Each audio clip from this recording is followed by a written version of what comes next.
Hi dears, welcome to Malayali's Talks. Hi dears, welcome back to my channel. Calicut university FIUGP second semester BCom, BA, BBA, BSc തുടങ്ങിയിട്ടുള്ള എല്ലാ degree കോഴ്സുകളിലെയും ഒന്നാമത്തെ മൊഡ്യൂളിലെ first chapter അപഗ്രഥനത്തിലെ രണ്ടാമത്തെ ഭാഗമാണ് നമ്മൾ എടുക്കാൻ പോകുന്നത്. അപ്പോൾ ഫസ്റ്റ് ഭാഗം എന്ന് പറഞ്ഞു കഴിഞ്ഞാൽ അപഗ്രഥന വായന എന്ന് പറഞ്ഞിട്ടുള്ളൊരു ഭാഗമായിരുന്നു. ഇതിൽ തന്നെയുള്ള രണ്ടാമത്തെ ഭാഗം എന്ന് പറയുന്നത് ഉപന്യാസം, ലേഖനം, നിരൂപണം എന്നൊരു ഭാഗമാണ്. അപ്പോൾ ഇതിൽ ഈ ഉപന്യാസവും ലേഖനവും നിരൂപണവും തമ്മിലുള്ള വ്യത്യാസങ്ങൾ എന്തൊക്കെയാണ് എന്നാണ് പറയാൻ പോകുന്നത്. അപ്പോൾ ചാനൽ ആദ്യമായിട്ട് കാണുന്നവരുണ്ടെങ്കിൽ ഒന്ന് സബ്സ്ക്രൈബ് ചെയ്യുക. ഇതിൻ്റെയൊക്കെ നോട്ട്സ് ഞാൻ ടെലഗ്രാം ചാനലിൽ ഉടനെ തന്നെ അപ്ലോഡ് ചെയ്യുന്നതാണ്. ഓക്കെ, അപ്പോൾ എല്ലാവരും അത് നോക്കിയാൽ മതി. ലിങ്ക് ഡിസ്ക്രിപ്ഷനിൽ കൊടുക്കാം. ഓക്കെ, അപ്പോൾ നമുക്ക് സ്റ്റാർട്ട് ചെയ്യാം അല്ലേ. കാഴ്ചയിലും അവതരണത്തിലും സമാനതകൾ ഉണ്ടെങ്കിലും ഉപന്യാസം, ലേഖനം, നിരൂപണം എന്നിവ തമ്മിൽ നിരവധി വ്യത്യാസങ്ങളുണ്ട് എന്നാണ് പറയുന്നത്. അതിൽ ആദ്യത്തേതാണ് ഉപന്യാസം. ഇംഗ്ലീഷ് സാഹിത്യമായിട്ടുള്ള പരിചയത്തെ തുടർന്നിട്ടാണ് നമ്മുടെ മലയാളത്തിലെ ഉപന്യാസ ശാഖ ഉടലെടുക്കുന്നത്. സമകാലികമോ അല്ലാത്തതോ ആയിട്ടുള്ള വിഷയത്തെപ്പറ്റി ഗദ്യ സാഹിത്യ രചന എന്ന ഉപന്യാസത്തെ നമുക്ക് നിർവചിക്കാം. അപ്പോൾ എന്താണ് ഈ ഗദ്യ സാഹിത്യ രചന? സാധാരണ നമ്മളൊരു സാഹിത്യത്തിൽ രണ്ട് വിഭാഗങ്ങൾ ഉണ്ടാവും, ഗദ്യവും പദ്യവും. പദ്യം എന്ന് പറയുന്നത് പാട്ട്, കവിതകൾ, ഇതെല്ലാം പദ്യവിഭാഗമാണ്. ഗദ്യവിഭാഗം പറയുന്നത് നോവല്, ലേഖനം, ചെറുകഥ, ഇതെല്ലാമാണ് ഗദ്യവിഭാഗം എന്ന് പറയുന്നത്. ഇത്തരത്തിൽ ഗദ്യവിഭാഗത്തിൽ പെടുന്ന ഒരു രചനയാണ് ഉപന്യാസം. വിഷയത്തിൻ്റെ ആഴവും പ്രസക്തി അനുസരിച്ചിട്ട് ഉപന്യാസം ലഘുവോ ദീർഘമോ ആവാം, അതായത് ചെറുതോ വലുതോ ആവാം എന്നാണ് പറയുന്നത്. പത്രങ്ങളുടെയും ആനുകാലിക പ്രസിദ്ധീകരണങ്ങളുടെയും പ്രചാരത്തോടു കൂടിയാണ് ഉപന്യാസ സാഹിത്യം വളർന്നു വന്നത്. ഈ ഉപന്യാസത്തിൻ്റെ തുടക്കമുണ്ടായത് ഫ്രഞ്ച് ഭാഷയിലാണ്. അവതരണ രീതിയെയും ഉള്ളടക്കത്തെയൊക്കെ ആസ്പദമാക്കിക്കൊണ്ട് ആത്മനിഷ്ഠം, വസ്തുനിഷ്ഠം, ശാസ്ത്രീയം, നിരൂപണപരം, ചിന്താപ്രധാനം, നർമ്മപ്രധാനം എന്നിങ്ങനെ ഉപന്യാസത്തെ തരംതിരിച്ചിട്ടുണ്ട്.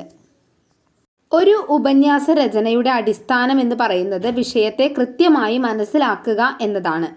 ആമുഖം, മദ്യം, ഉപസംഹാരം എന്നിവയാണ് ഉപന്യാസത്തിൻ്റെ ഘടന എന്ന് പറയുന്നത്. ഇതിൽ ആമുഖത്തിൽ ചേർക്കേണ്ടത് വിഷയത്തിൻ്റെ പ്രസക്തിയും അതുപോലെ തന്നെ അവതരണത്തിൻ്റെ ലക്ഷ്യവുമാണ്. കാരണം അവതരണ രീതി ആകർഷകമാണെങ്കിൽ മാത്രമേ നമുക്ക് തുടർന്ന് വായിക്കാൻ ഒരു താല്പര്യം ഉണ്ടാവുള്ളൂ. ഘടനയിൽ രണ്ടാമത്തേതാണ് മദ്യം എന്ന് പറയുന്നത്. വിഷയത്തിൻ്റെ സമഗ്രമായിട്ടുള്ളൊരു വിശകലനം, അതാണ് മധ്യഭാഗത്ത് ചേർക്കേണ്ടത്. വാക്യങ്ങൾ ചേർക്കുമ്പോൾ ഒന്നിൽ നിന്ന് അടുത്തതിലേക്ക് സ്വാഭാവികമായിട്ട് എത്തിച്ചേരുന്നത് പോലെയുള്ളൊരു പ്രതീതി ഉണ്ടാവണം. അതായത് നമ്മൾ ആദ്യം വായിക്കുന്നത് പോലെ ഉണ്ടാവരുത്, ഒരു ഒഴുക്ക് വേണം എന്നാണ് പറയുന്നത്, ഒരു തുടർച്ച. പിന്നെ വ്യത്യസ്ത അഭിപ്രായങ്ങളുള്ള വിഷയം അവതരിപ്പിക്കുമ്പോൾ പൂർവ്വവാദങ്ങൾ, അതായത് ആദ്യം ഉണ്ടായിട്ടുള്ള വാദങ്ങളുണ്ടല്ലോ, അതിനെ സംക്ഷേപിച്ച് അതിലെ പൊരുത്തക്കേടുകളൊക്കെ പറഞ്ഞ് സ്വന്തം അഭിപ്രായം വ്യക്തമാക്കണം.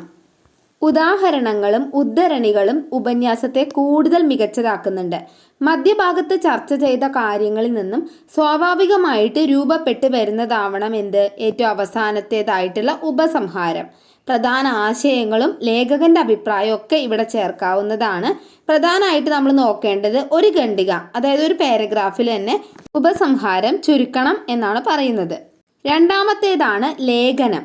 ലേഖനം എന്ന് പറയുന്നത് വായനക്കാരനെ അറിയിക്കുക, പ്രേരിപ്പിക്കുക, രസിപ്പിക്കുക എന്ന ലക്ഷ്യത്തോടു കൂടിയിട്ട് വിജ്ഞാനപരമായിട്ടുള്ള ഉള്ളടക്കങ്ങൾ തയ്യാറാക്കുന്ന ഒരു പ്രക്രിയ. പത്രപ്രവർത്തനം, അക്കാദമിക് മേഖല, ബ്ലോഗിങ് തുടങ്ങിയിട്ടുള്ള വിവിധ ഇടങ്ങളിലാണ് ഈ ലേഖനങ്ങളൊക്കെ കാണപ്പെടുന്നത്. വായനക്കാരന് ഒരു പ്രത്യേക വിഷയത്തിൽ ഉൾക്കാഴ്ച നേടാൻ സാധിക്കുന്നത് ലേഖനത്തിൻ്റെ മേന്മ തന്നെയാണ്. തലക്കെട്ട്, ബൈലൈൻ, ആമുഖം, ബോഡി, ഉപസംഹാരം ഇവയൊക്കെയാണ് കേട്ടോ ലേഖനത്തിൻ്റെ ഘടന എന്ന് പറയുന്നത്. ആദ്യത്തേതാണ് തലക്കെട്ട്. അതായത് ആകർഷകമായിട്ടുള്ള ഒരു തലക്കെട്ട് വായനക്കാരനെ ആ ഒരു ലേഖനത്തിലേക്ക് ആകർഷിക്കുമെന്നാണ് പറയുന്നത്. അതാണ് ആദ്യത്തെ ഘടകം. ഈ തലക്കെട്ടിൻ്റെ താഴെയാണ് എന്ത് വരുന്നത്? ബൈലൈൻ വരുന്നത്. ലേഖകന്റെ ഔദ്യോഗിക വിലാസമാണ് ഈ ഭാഗത്ത് ചേർക്കുക. പിന്നെ ബോഡി എന്ന് പറയുന്നത് ലേഖനത്തിൻ്റെ ആ ഒരു ശരീരം ഉണ്ടല്ലോ, അതിലെന്തൊക്കെയാണ് അടങ്ങിയിരിക്കുന്നതെന്ന് വെച്ച് കഴിഞ്ഞാൽ അതാണ് ബോഡി എന്ന് പറയുന്നത്. കൃത്യമായ ഉള്ളടക്കം, അതാണ് ഈ ഭാഗത്ത് ചേർക്കേണ്ടത്. ഉപശീർഷകങ്ങളും വിശദീകരണങ്ങളും ഒക്കെ നമുക്ക് ഈ ബോഡിയിൽ ചേർക്കണം. പിന്നെ വരുന്നത് ഉപസംഹാരമാണ്. ചർച്ച ചെയ്തിട്ടുള്ള കാര്യങ്ങൾ വ്യക്തമായി അവസാനിപ്പിക്കുകയാണ് ഇവിടെ വരുന്നത്. ഒരു ഖണ്ഡികയിൽ, അതായത് ഒരു പാരഗ്രാഫിൽ തന്നെ ഉപസംഹരിക്കുക. മൂന്നാമത്തേത് നിരൂപണമാണ്. നിരൂപണം എന്ന് പറഞ്ഞു കഴിഞ്ഞാൽ സാഹിത്യ സൃഷ്ടിയുടെ വ്യാഖ്യാനം, വിലയിരുത്തൽ. ഇതാണ് സാഹിത്യ നിരൂപണം എന്ന പദം കൊണ്ട് അർത്ഥാക്കുന്നത്. ലോക സാഹിത്യത്തിലും മലയാള സാഹിത്യത്തിലും നിരൂപണ ശാഖയ്ക്ക് ഒരു വലിയ ചരിത്രം തന്നെ അവകാശപ്പെടാനുണ്ട്. ഒരു സാഹിത്യകൃതി വിശകലനം ചെയ്ത് അതിൻ്റെ സാഹിത്യപരവും ആന്തരികവുമായിട്ടുള്ള പ്രത്യേകതകളൊക്കെ വിലയിരുത്തിയിട്ട് മൂല്യനിർണ്ണയം ചെയ്യുന്ന ഒരു പ്രക്രിയയാണ് ഈ നിരൂപണം എന്ന് പറയുന്നത്. നിരൂപണത്തിൻ്റെ ലക്ഷ്യം, ഘടന ഇവയെക്കുറിച്ചൊക്കെ ചർച്ചകൾ ധാരാളമായിട്ട് മലയാള സാഹിത്യത്തിൽ നടന്നിട്ടുണ്ട്. സർഗാത്മകമായിട്ടുള്ള രചനകൾ അവയാണ് മുഖ്യമായും നിരൂപണത്തിന് വിധേയമാവുന്നത്. Kuttikrishnamarar, Mundassery, P K. Narayanapillai, Kesari Balakrishnapillai, M P. Paul തുടങ്ങിയവരൊക്കെയാണ് മലയാളത്തിലെ പ്രസിദ്ധ നിരൂപകർ. സാഹിത്യകൃതികൾക്ക് ഉപരിയായിട്ട് സമൂഹത്തിൽ സംഭവിക്കുന്ന സാംസ്കാരിക പരിണാമങ്ങൾ, വെല്ലുവിളികൾ ഇതൊക്കെ നിരൂപണം ചെയ്യപ്പെടാറുണ്ട്. യഥാർത്ഥത്തിൽ വിമർശനാത്മക ചിന്തയുടെ മറ്റൊരു രൂപമാണ് സാംസ്കാരിക നിരൂപണം എന്ന് വേണമെങ്കിൽ പറയാം.